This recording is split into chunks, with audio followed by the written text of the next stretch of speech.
Muy buenas noches, querida familia, que Dios les bendiga. Bienvenidos a esta transmisión.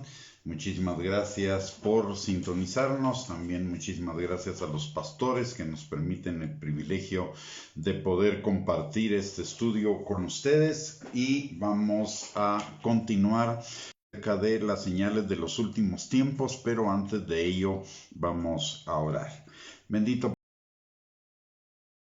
Padre, te damos gracias, Señor, en el nombre precioso de Cristo Jesús, por esta noche que tú nos permites reunirnos, Señor, para escudriñar tu palabra, para escudriñar las señales de los últimos tiempos, Señor, que cada vez los vemos más cercanos por las señales que se están dando en los tiempos, Señor.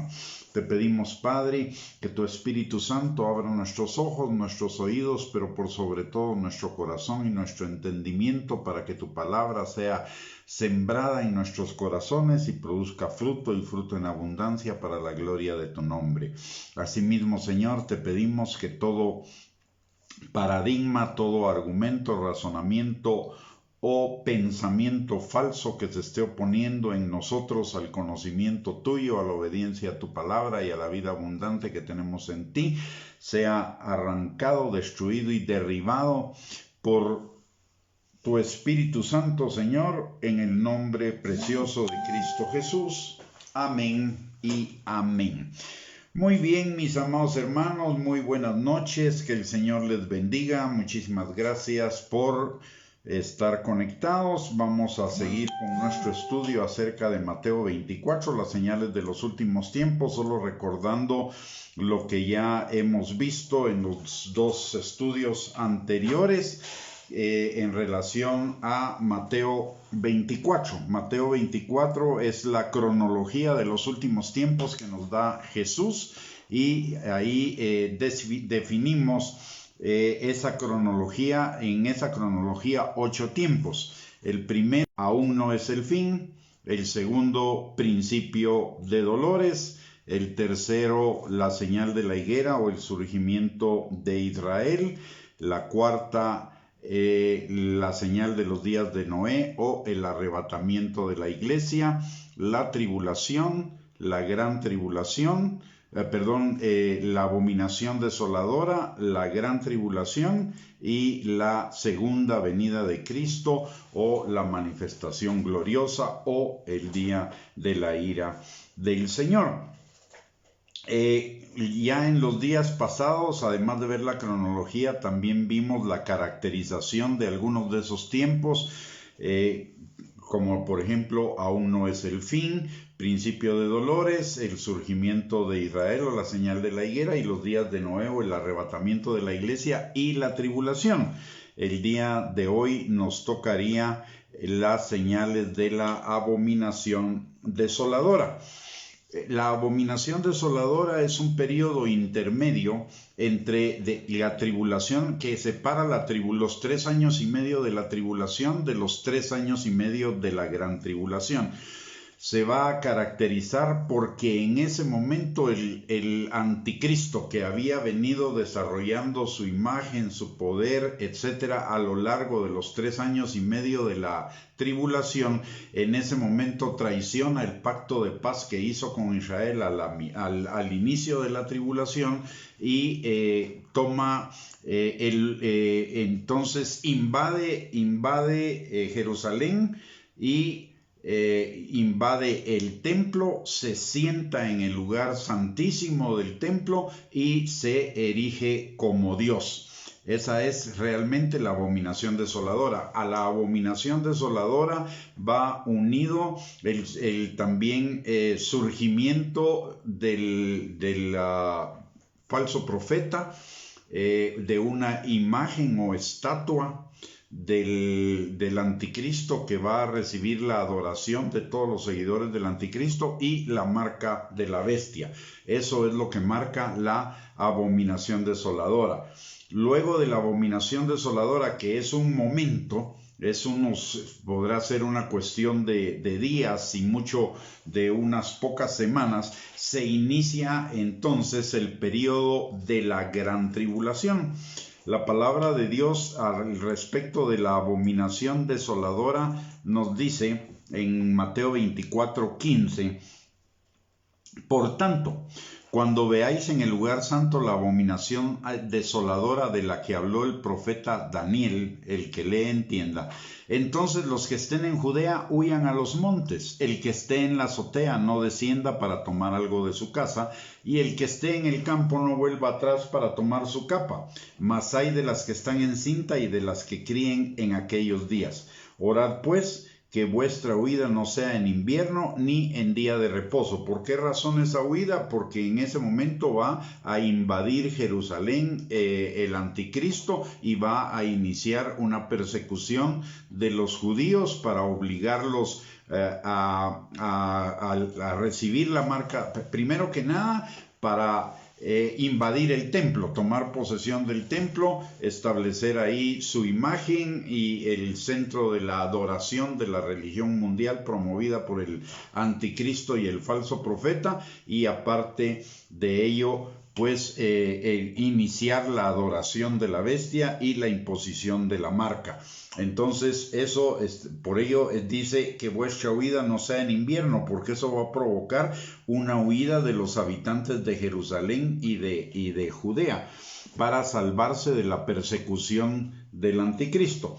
Y después del versículo 20 que dice, orad pues que vuestra huida no sea en invierno ni en día de reposo, la palabra de Dios dice, porque habrá entonces gran tribulación, cual no la ha habido desde el principio del mundo hasta ahora, ni la habrá.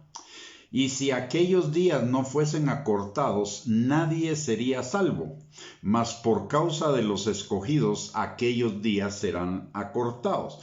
Entonces, si alguno os dijere, mirad, aquí está el Cristo, o mirad, ahí está, no lo creáis, porque se levantarán falsos cristos y falsos profetas, y harán grandes señales y prodigios de tal manera que engañarán, si fuere posible, aún a los escogidos. Ya os lo he dicho antes. Así que si os dijeren, mirad, está en el desierto, no salgáis, o mirad, está en los aposentos, no lo creáis. Porque como el relámpago que sale del oriente y se muestra hasta el occidente, así será también la venida del Hijo del Hombre. Porque donde quiera que estuviera el cuerpo muerto, ahí se juntarán las águilas. Veamos cada uno de estos versículos para poder ir entendiendo lo que va a suceder en ese momento de la gran tribulación. Se llama la gran tribulación primero porque así lo nombra el Señor Jesucristo en esta cronología de los hechos de los últimos tiempos en Mateo 24:21. Y por el otro lado, porque él mismo dice que será una tribulación cual no la ha habido desde el principio del mundo hasta ahora, ni la habrá. ¿Por qué? Porque en la tribulación ahí se van a derramar las 7 copas de la ira de Dios de las que nos habla Apocalipsis y que vamos a ver más adelante cuando hagamos la comparación entre el cronograma de Mateo 24 y el libro de Apocalipsis. Entonces, pero vamos a notar algunas cosas ahí en Mateo 24 que estamos ahorita. Una tribulación cual no la ha habido desde el principio del mundo hasta ahora, ni la habrá. Antes de esta tribulación habrán pasado los juicios de los 7 sellos y de las 7 trompetas que van a causar una gran destrucción y un gran dolor en el mundo, principalmente en el mundo impío, en la gente impía. Pero, esos 7 y los juicios de los 7 sellos y de las 7 trompetas no serán nada comparados con los juicios de las 7 copas de la ira del Señor. Eso es el tiempo de la consumación de la ira, el tiempo de la consumación del juicio del Señor a los impíos, al mundo impío.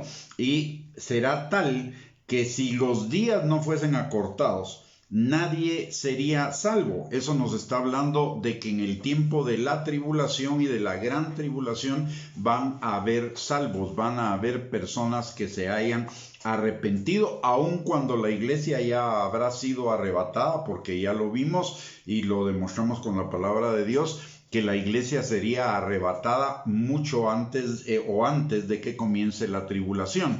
Por lo tanto, en la gran tribulación ya no estaría, pero eso no implica que no vayan a haber salvos en ese tiempo.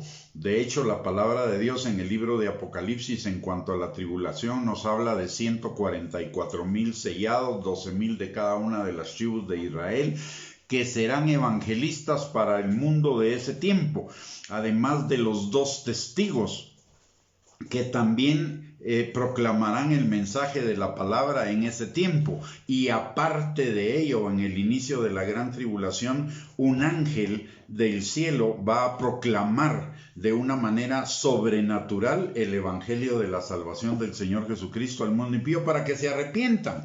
Y aún a pesar de eso, muchísimos no se van a arrepentir, sino que van a seguir en su fidelidad al anticristo. Entonces, dice la palabra que si no fuera por esos salvos, esos días no van a ser, si no fuera por los salvos, esa tribulación no la soportaría nadie, y por ellos va a ser acortada. Notemos algo acá. La palabra habla a los creyentes los denomina de 2 maneras: salvo y escogido. En el libro de Apocalipsis, y esta es una de las razones por las cuales podemos tener la plena seguridad de que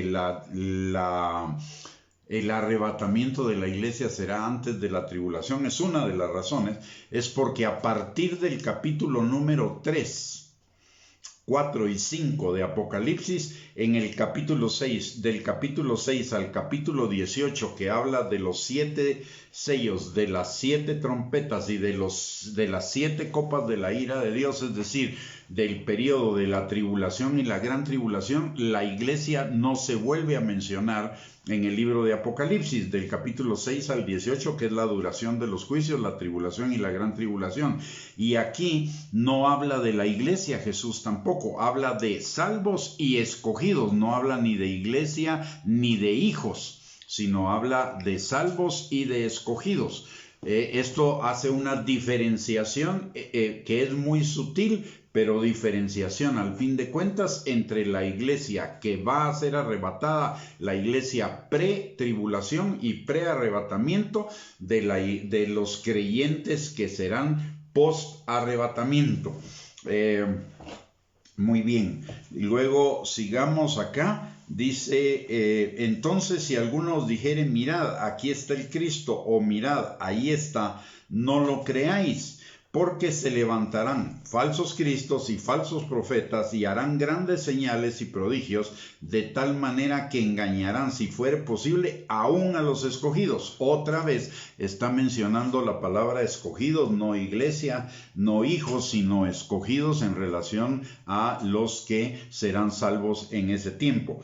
Ahora notemos algo en esto también. Dice, se levantarán falsos cristos y falsos profetas. Esto está en una referencia directa a lo que nos habla el libro de Apocalipsis en relación a la abominación desoladora y a lo que vendrá después de la abominación desoladora, en cuanto a que el anticristo se erigirá como un falso Cristo. De hecho, se erigirá como Dios y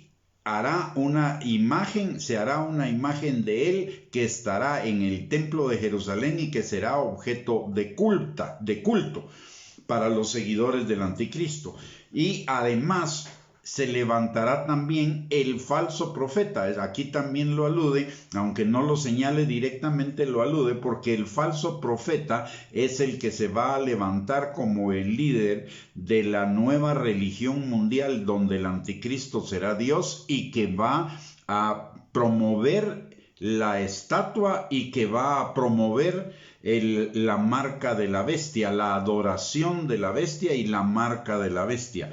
Aparte de ello, es muy probable que otros, en contraposición al anticristo y en contraposición al falso profeta, también se levanten queriendo asumir la posición de falso Mesías. Pero los primordiales en ese momento de la gran tribulación van a ser el anticristo y el falso profeta. Y estos engañarán a muchos. y si fuere posible aún a los escogidos. ¿A qué se está refiriendo esto? Si hay en ese momento salvos que estén vacilantes, que no entiendan lo que va a suceder o lo que está sucediendo en los últimos tiempos, que no sean entendidos en los tiempos, como dice el primer libro de Crónicas, versículo 12 al 32, capítulo 12, versículo 32, van a aceptar la marca de la bestia.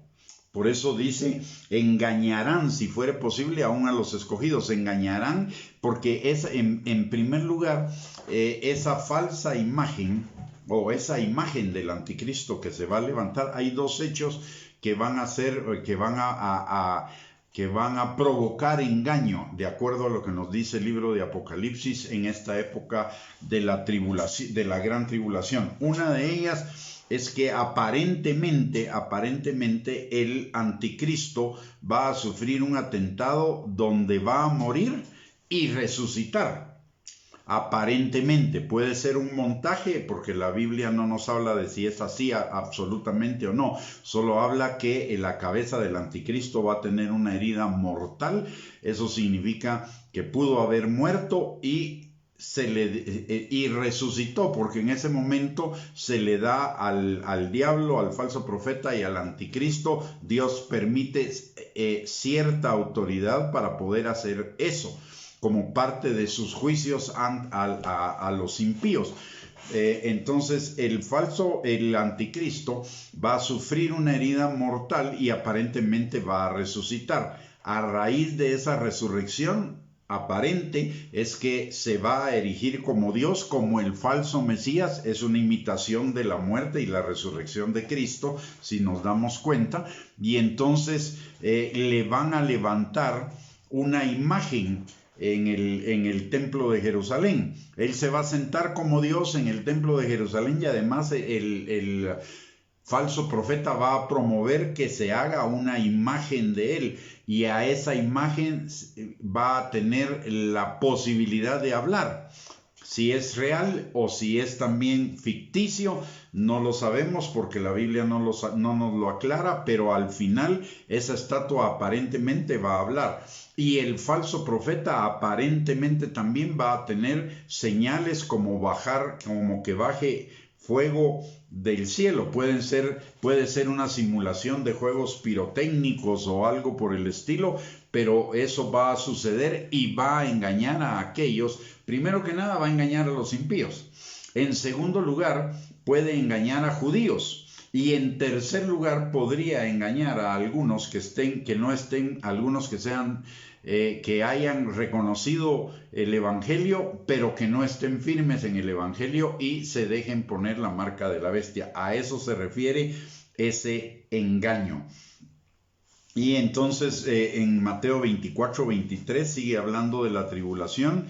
Entonces, si alguno os dijere, mirad, aquí está el Cristo, o mirad, ahí está, no lo creáis. Eso nos está hablando directamente o le está hablando a la gente que viva en ese tiempo acerca de no creer en el ángel ni en el falso profeta. Ya os lo he dicho antes. Así que si os dijeren, mirad, está en el desierto, no salgáis, o mirad, está en los aposentos, no lo creáis. En el desierto es porque el anticristo va a ejercer una persecución en contra de los judíos a través del desierto, de los judíos que no lo quieran aceptar ni aceptar a él como Dios, ni rendirle adoración.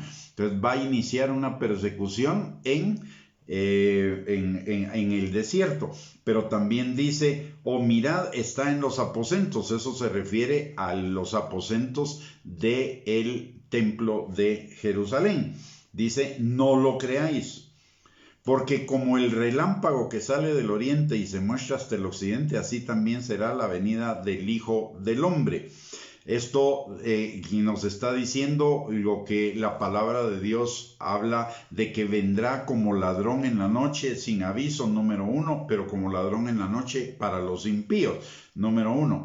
Número 2, que será en un instante, será inmediato, sin un anuncio previo de que es el día del Señor, de tal manera que va a ser una venida repentina. Entonces la gente no debería aceptar este tipo de insinuaciones o este tipo de situaciones o de enseñanzas en el tiempo de la gran tribulación. Y en el último pasaje dice: porque donde quiera que estuviera el cuerpo muerto, ahí se juntarán las águilas.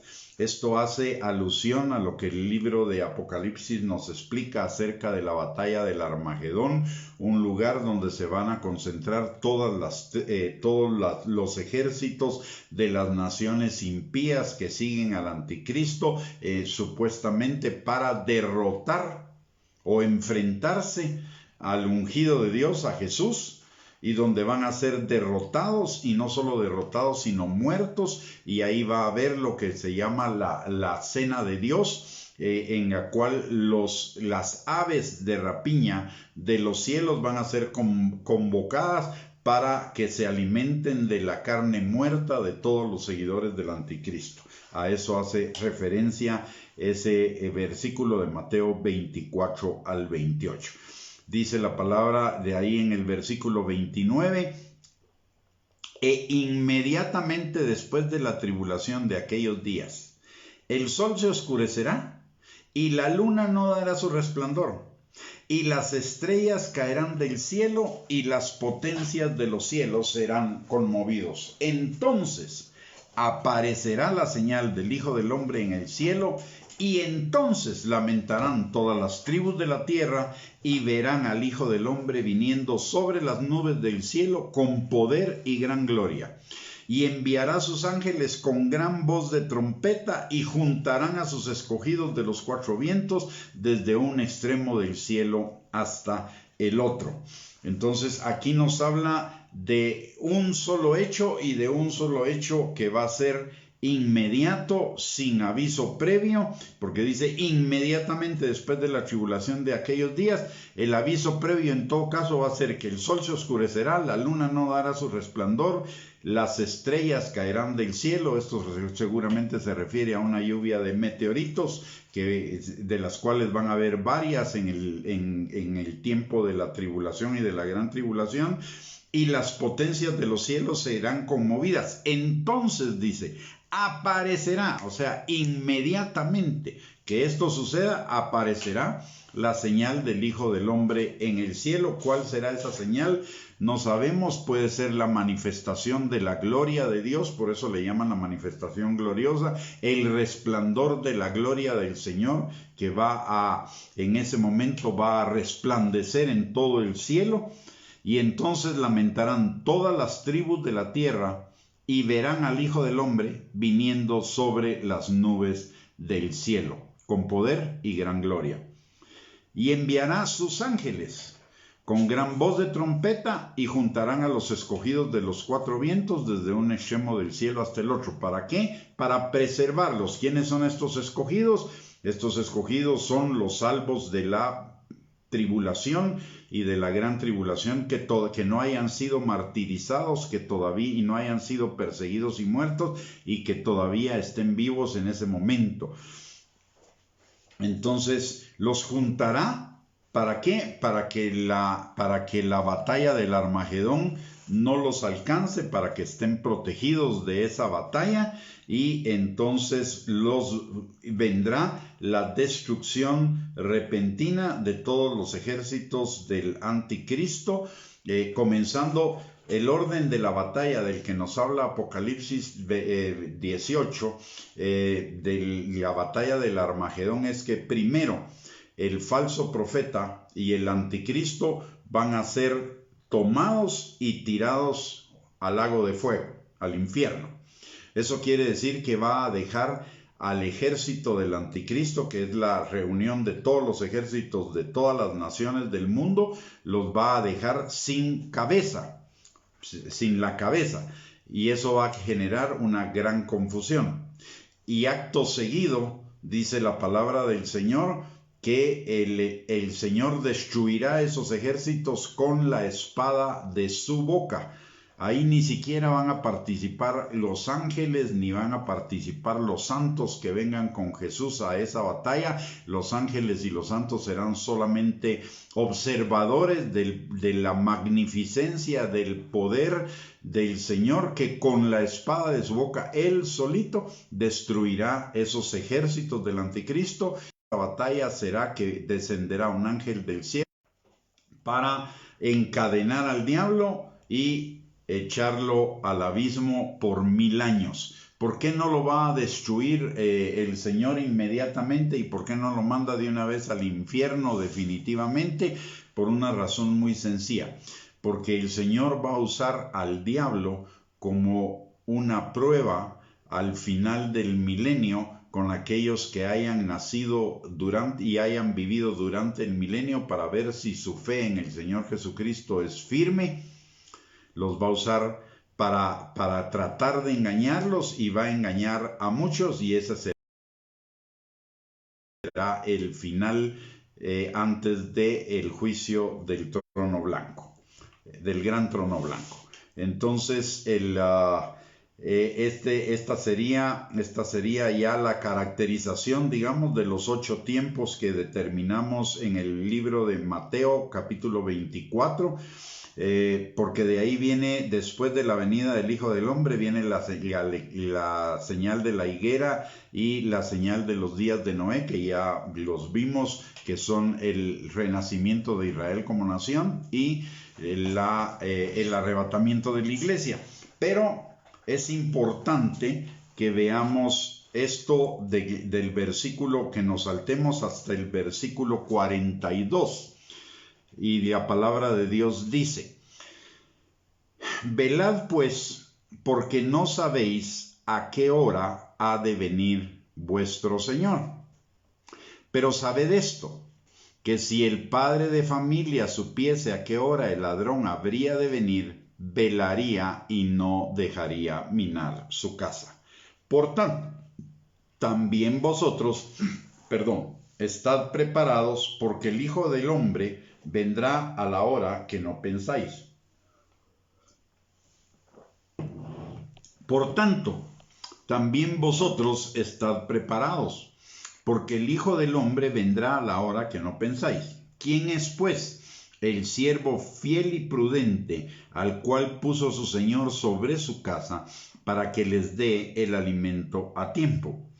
Bienaventurado aquel siervo al cual, cuando su Señor venga, le halle haciendo así.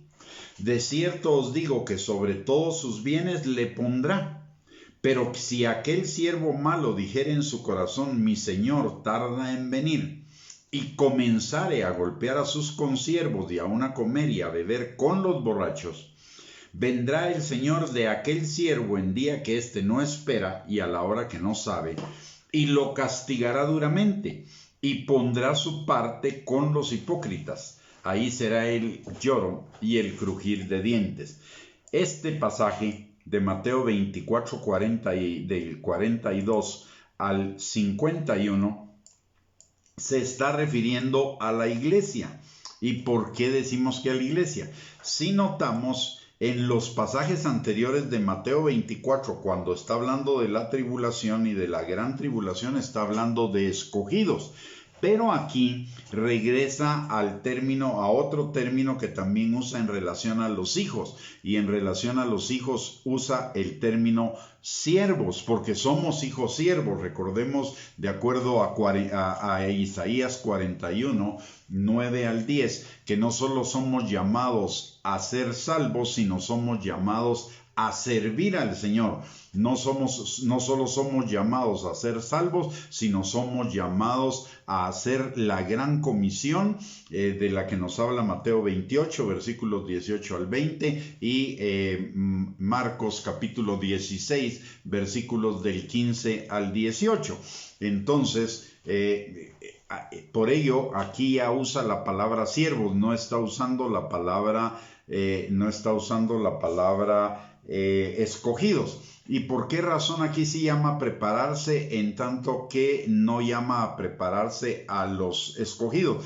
Porque en el tiempo de la tribulación y en el tiempo de la gran tribulación, la cuestión va a ser tan dura, tan fuerte, que no va a haber tiempo de preparación. Ahí lo que va a haber tiempo nada más es de afirmarse en la fe, de conocer al Señor Jesucristo y pararse firmes en la fe, y ya no habrá tiempo de más, porque van a ser tiempos tan duros en cuanto a cuestiones de persecución, sobrevivencia, provisión, problemas, destrucción, etcétera, etcétera, que la verdad solo habrá tiempo para mantenerse firmes en la fe, no habrá tiempo ya de más preparación.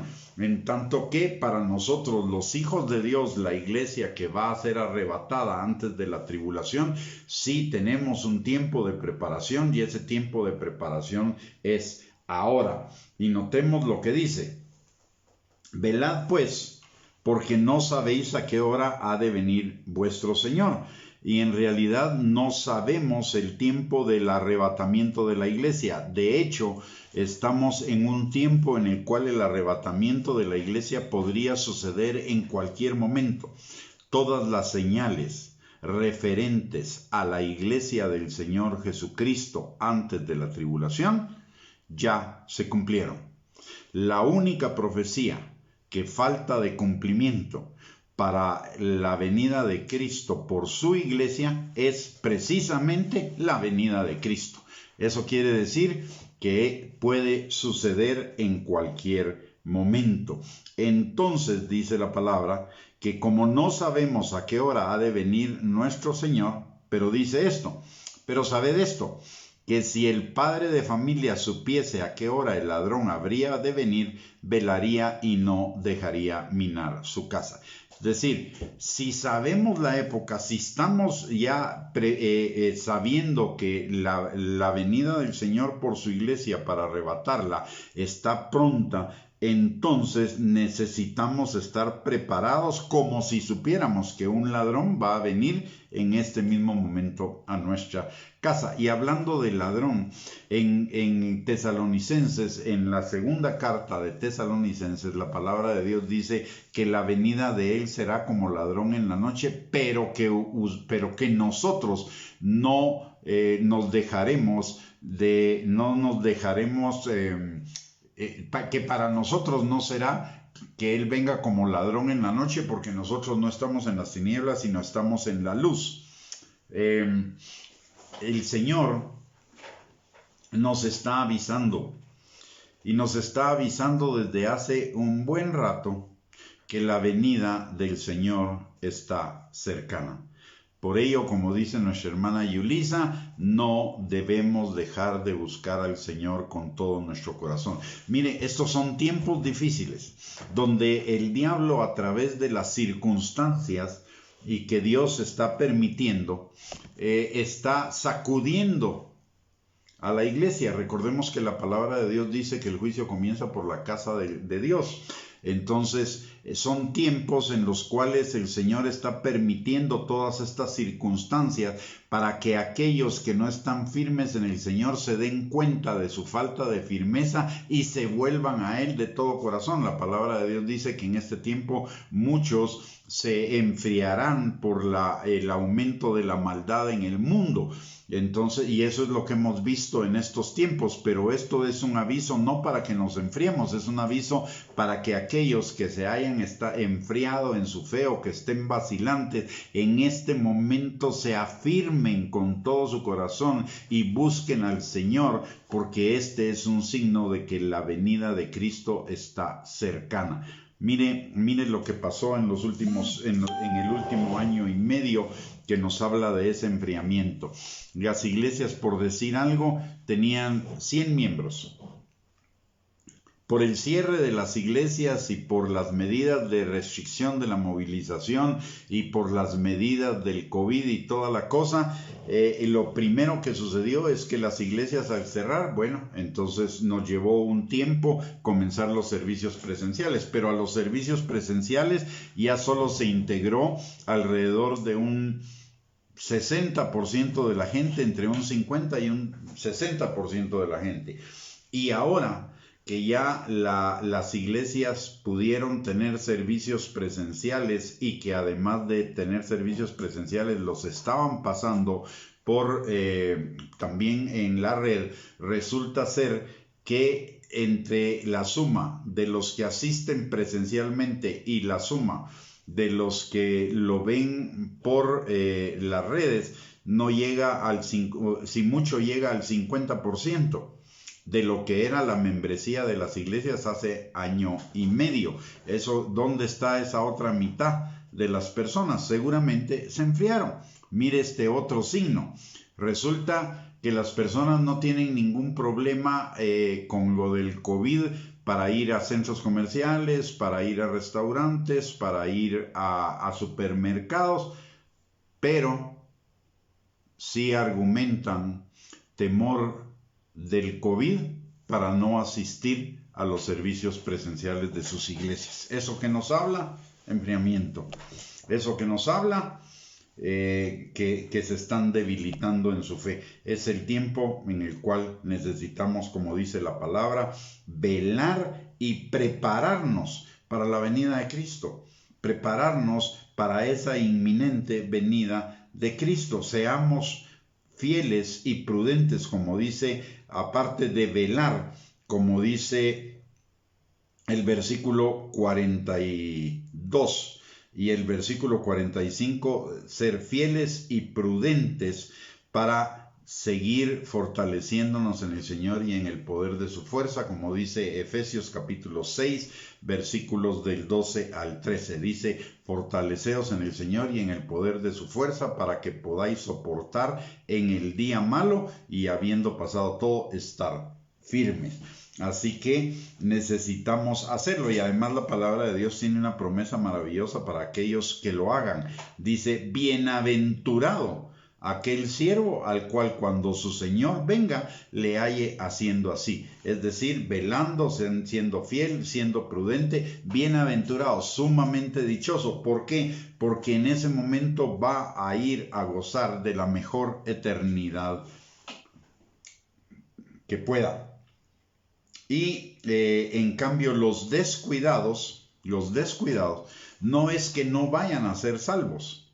Recordemos que la palabra de Dios dice en 1 Corintios capítulo 3, versículos del 11 en adelante, que vamos a ser juzgados por nuestras obras, las que sean madera, heno y hojarasca van a ser quemadas, pero las que sean oro, piedras preciosas y plata van a permanecer y van a recibir recompensa. Y algunos van a pasar como por fuego, porque nada de nada. No van a tener ninguna buena obra, solo van a ser salvos, y ellos van a pasar como por fuego. Y ese pasar como por fuego significa que van a vivir una eternidad en lo básico, sin recompensas, sin galardones, sin tesoros, sin coronas. O sea, eternidad al fin y al cabo. Una eternidad con Cristo donde no hay más tristeza ni más dolor, pero una eternidad que pudo haber sido de una mayor calidad. Y sin embargo, por el descuido, esa eternidad no llegó a tener la calidad que el Señor hubiera deseado, y por lo tanto la calidad de esa eternidad va a ser inferior, la básica. En el cielo, recordemos que dice la palabra de Dios que en la casa del Padre muchas moradas hay. Lo dice en Juan capítulo 14, versículo 2, si no estoy mal. En la casa del Padre muchas moradas hay. Eso significa que no todos vamos a ir al mismo lugar. Hay diferentes lugares, y esos diferentes lugares van a ser asignados de acuerdo a las recompensas, los galardones, las coronas y los tesoros que hayamos hecho acá en la vida terrenal, para disfrutarlos en la eternidad. Estas son las buenas obras que fueron preparadas por Dios para que camináramos en ellas de antemano, como dice, que fueron preparadas de antemano por el Señor para que camináramos en ellas, como dice Efesios capítulo 2, versículo 10. ¿Y qué tipo de obras son? Son las obras de amor que fueron hechas conforme a la dirección y a la voluntad del Padre. Y esta es una obra de esas que Él nos está diciendo, es de velar y mantenernos fieles y prudentemente, fortaleciéndonos en el Señor y en el poder de su fuerza para prepararnos para la venida de Cristo. Así que, mis amados hermanos, con esto terminamos la descripción de la cronología de los últimos tiempos en el libro de Mateo.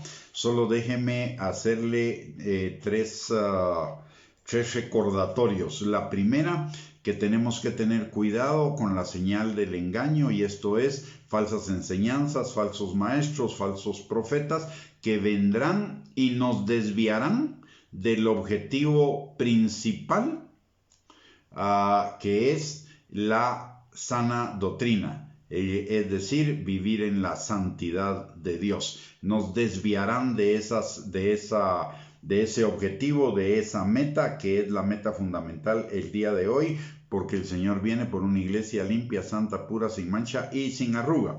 Número 1. Entonces debemos estar preparados, y para estar preparados necesitamos estar firmes en el consejo completo de la palabra de Dios. La otra cosa que no podemos hacer es fijar fechas para su segunda venida, y menos para el arrebatamiento de la iglesia. Eso está en la sola potestad del Padre, aunque el Espíritu nos está avisando de que está cercano, y sus profetas nos están avisando también, confirmando lo que ya nuestro corazón sabe por el Espíritu, que la venida de Cristo está pronta. Y la tercera es la necesidad de no desmayar, de seguir en velar en nuestra fidelidad y en nuestra prudencia al Señor.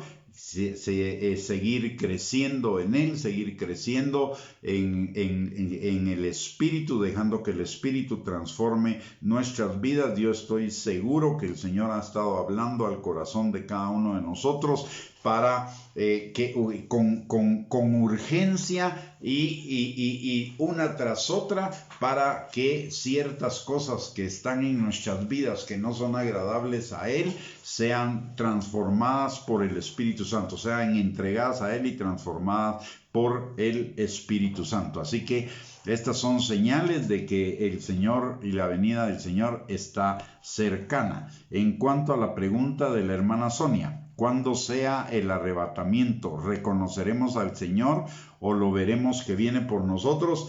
Pues lo más probable es que sea también una cuestión instantánea. Veamos la parábola en el capítulo 25 del libro de Mateo. Está la parábola de las 10 vírgenes. Y esto es importante porque esto es la continuación de Mateo 24 y habla de la preparación. Dice la palabra en Mateo 25:1, dice: el reino de los cielos será semejante a 10 vírgenes que, tomando sus lámparas, salieron a recibir al esposo. 5 de ellas eran prudentes y 5 insensatas. Las insensatas, tomando sus lámparas, no tomaron consigo aceite, mas las prudentes tomaron aceite en sus vasijas juntamente con sus lámparas. Y tardándose el esposo, cabecearon todas y se durmieron. Y a la medianoche se oyó un clamor: aquí viene el esposo, salid a recibirle. Entonces todas aquellas vírgenes se levantaron y arreglaron sus lámparas, y las insensatas dijeron a las prudentes: dadnos de vuestro aceite, porque nuestras lámparas se apagan. Mas las prudentes respondieron diciendo: para que no nos falte a nosotras y a vosotras, id más bien a los que venden y comprad para vosotros mismas. Pero mientras ellas iban a comprar, vino el esposo, y las que estaban preparadas entraron con él a las bodas, y se cerró la puerta. Después vinieron también las otras vírgenes, diciendo: Señor, Señor, ábrenos. Mas él respondiendo dijo: de cierto os digo que no os conozco. Velad pues, porque no sabéis ni la hora ni el día en que el Hijo del Hombre ha de venir. Si vemos esta parábola, está en la misma dirección de lo que vimos del versículo 42 al 51 en Mateo 24.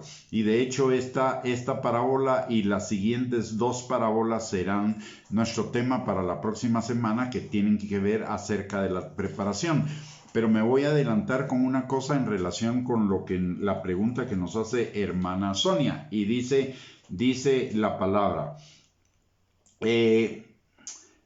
entonces el reino de los cielos será semejante a 10 vírgenes que tomando sus lámparas salieron a recibir al esposo. Es decir, esto significa que tenían una idea de más o menos cuándo vendrían.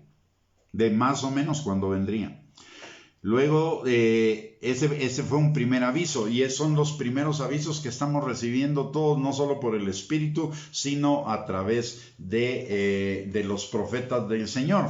Yo estoy casi seguro, y ustedes me lo podrán confirmar si quieren a través de los comentarios, que hay en el corazón de cada uno de nosotros una convicción o una seguridad acerca de la pronta venida del Señor, que no sabemos cómo fue puesta ahí, pero que fue puesta en realidad por el Espíritu Santo. Estoy convencido de que la mayoría de ustedes ya tienen esa convicción en su corazón, si no es que todos. Bueno, entonces ahí hay un primer aviso. El Señor nos está advirtiendo: vengo pronto, prepárense, vengo pronto. Luego dice la palabra, y a la medianoche se oyó un clamor: aquí viene el esposo, salid a recibirle. Este es el último aviso, el aviso de la inminencia, ya no de la cercanía como el primer aviso y lo que estamos recibiendo en este momento del Espíritu Santo, sino que la inminencia de lo que viene. Yo creo que el Señor nos va a poner en el corazón la inminencia de su venida en el momento en el que ya estemos cercanos a ese momento. Aparte de ello, la palabra del Señor dice que Él no hará nada sin decírselo a sus profetas. Recordemos que Abraham era un profeta de Dios, y que el Señor, antes de la destrucción de Sodoma y Gomorra, se lo advirtió a Abraham. Entonces yo pensaría que sí vamos a tener una advertencia. Ahora, ¿reconoceremos al Señor o lo veremos que viene por nosotros? Pues yo pensaría que sí, porque va a venir en las nubes, vamos a ver su gloria, y no solo vamos a ver, hay dos momentos en el arrebatamiento que nos dan alguna indicación de que probablemente sí lo vamos a reconocer y lo vamos a ver que viene por nosotros, porque dice: los muertos en Cristo resucitarán primero, y luego nosotros, los que hayamos quedado, seremos transformados en un abrir y cerrar de ojos. Eso quiere decir que antes de que nos arrebate a nosotros, va a haber una resurrección de muertos. ¿Cuánto tiempo va a durar entre una y otra? No lo sabría. Y esto, por favor, lo que le estoy comentando acerca de los avisos y acerca de si lo veremos o no lo veremos, es una deducción de lo que dice la palabra de Dios, pero la palabra de Dios no nos lo afirma. Sin embargo, cuando el Señor dice que no estaremos en tinieblas, para nosotros no estamos en tinieblas, es porque tenemos al Espíritu Santo, y la palabra también dice que el Espíritu Santo nos enseñará las cosas que están por venir. Por eso, cuando hablaba de que usted tiene en su corazón una convicción acerca de que ya estamos cerca de los últimos tiempos, es porque el Espíritu Santo se lo está poniendo. No es porque ninguno de nosotros lo digamos, sino porque el Espíritu Santo se lo está poniendo, y porque el Espíritu Santo nos va a mostrar las cosas que están por venir también. Así que, mis amados, la conclusión de todo esto es que sigamos firmes en el Señor, y si podemos afirmarnos aún más, nos afirmemos aún más, que busquemos al Señor con mayor intensidad, que nos fortalezcamos en Él y en el poder de su fuerza, que no nos dejemos vencer por las circunstancias que están viniendo. Estas circunstancias son solo los avisos previos de que nuestra redención está cerca, de que nuestra ida con el Señor para vivir la vida eterna está muy cerca. Así que en lugar de tener temor, en lugar de ser descuidados, lo que necesitamos es tener gozo y alegría porque nuestra redención está cerca y prepararnos para la venida, para nuestro encuentro con Él, porque de parte de Él es una venida, pero de parte nuestra es nuestro encuentro con aquel que nuestra alma desea, que nuestra alma anhela, el cumplimiento de aquello que ha sido nuestra esperanza desde el día que nos convertimos a Cristo, y es vivir la vida eterna con Él.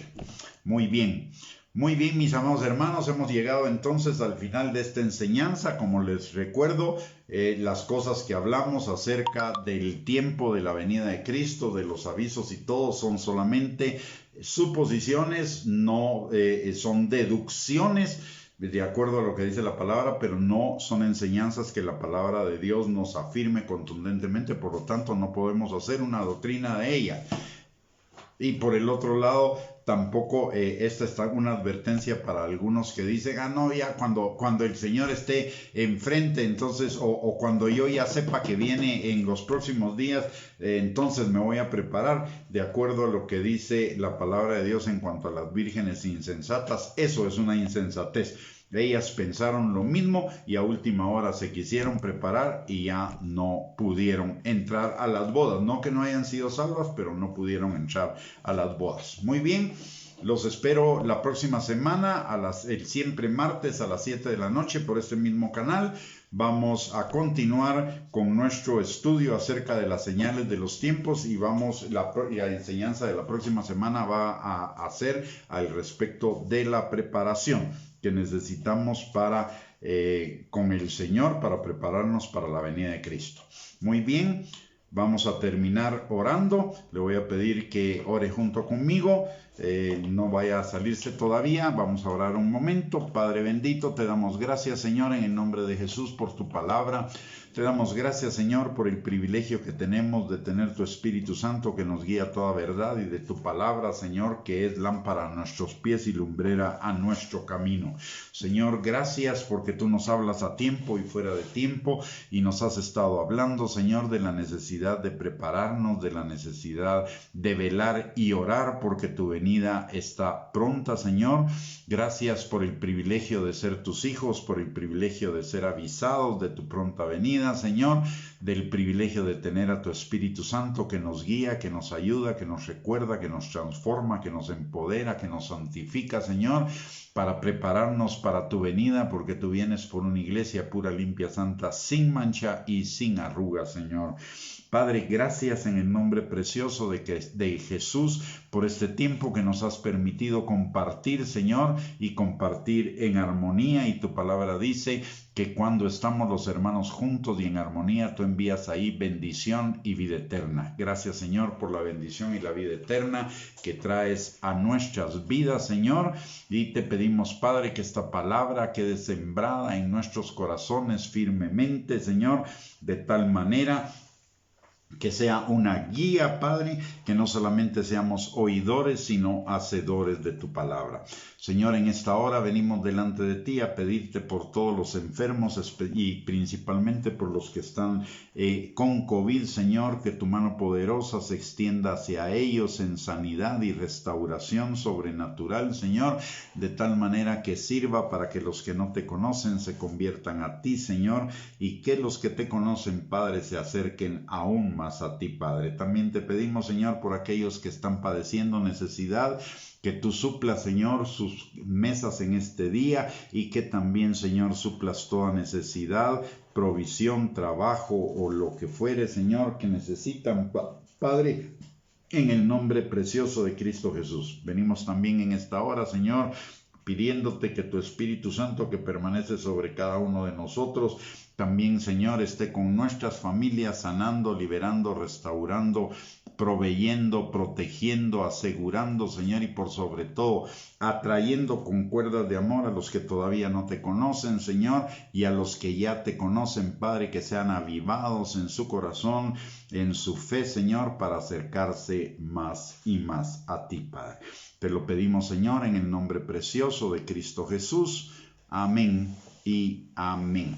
Muy bien, mis amados hermanos, que el Señor les bendiga. Muchísimas gracias por sintonizar esta transmisión. Los esperamos el próximo martes para continuar con este estudio, recordándoles que el día de mañana tenemos las cápsulas de fe a las 7 de la noche por este mismo medio, y el domingo a las 10:30 de la mañana el servicio presencial en Cinépolis de Oakland Mall, y también la transmisión del servicio por esta vía. Y el próximo domingo será día de Santa Cena, así que también necesitamos estar preparados para ello. Muy bien, mis amados hermanos, que el Señor les bendiga, que tengan una linda y bendecida noche. Un abrazo para todos y primeramente Dios, si Dios lo permite, nos encontramos de nuevo el próximo martes. Bendiciones.